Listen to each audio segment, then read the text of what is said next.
Isang mapagpalang araw sa ating lahat mga kapatid. Ako muli si Adrian Benal sa Batch 3 at ito ang aking daily devotion. At ngayong araw pag-uusapan natin na kung gaano ka-powerful ang dugo ni Kristo o Jesus the Passover Lamb at ang ating Bible verse ay mula sa 1 Corinthians chapter 5 verse 7. Nasabi sa ating scripture ngayong araw, for Christ our Passover Lamb has been sacrificed.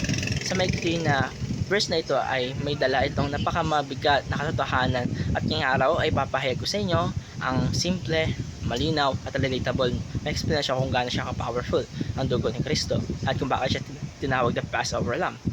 Ano una dito mga kapatid ay balik tayo sa Old Testament, ang original Passover.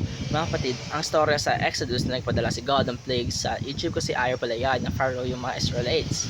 Ang last plague, the death of the firstborn. Sobrang bigat ito pero sinabi ni God sa kanyang mga tao na kumuha sila ng spotless lamb, sacrifice ito at ilagay yung dugo nito sa doorpost. At nung dumating yung angel of death, lahat ng mayahay na may dugo ay pinagdaanan lang. Hindi sila tinamaan ng judgment at ang buhay ang pumalit sa death dahil sa dugo.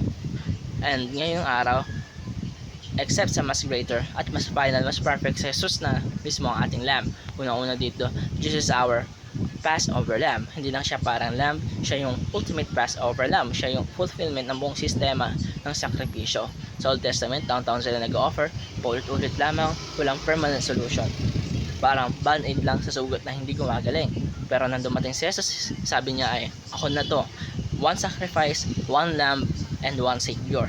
At nung namatay siya sa cross, hindi lang siya namatay as a random person. He died deliberately, willingly, at powerfully bilang lamb na magliligtas sa ating mga Kristiyano. Dalawa, the blood of Jesus covers us. Kaya yung term na covered ka ay para kapag may kaibigan kang very protective, yung tipong wag mong galawin yan, akin yan. Ganun yung dugo ni Kristo. Kung yung blood ng lamb noong Exodus ay nakapag-save ng buong household, imagine na lang natin na yung dugo ni Jesus na anak ng Diyos. His blood covers your past, your present, and your future. His blood covers your sin. Kung alam natin na hindi na pala natin alam na ginagawa niya. His blood covers our guilt. His blood covers our shame. Minsan kasi akala natin na si Jesus parang nagsisave lang tapos bahala na tayo. Pero hindi. Covered ka dahil hindi halfway, hindi partially, fully, walang butas, walang kulang. At para sa beauty ng ating gospel, kung ano yung hindi mo kayang bayaran ay binayaran na ni Jesus. Kung ano ang hindi mo kayang linisin ay nilinisan ni Jesus. Kung yung hindi mo kayang ayusin ay inaayasan ni Jesus sa cross ng Kalbaryo.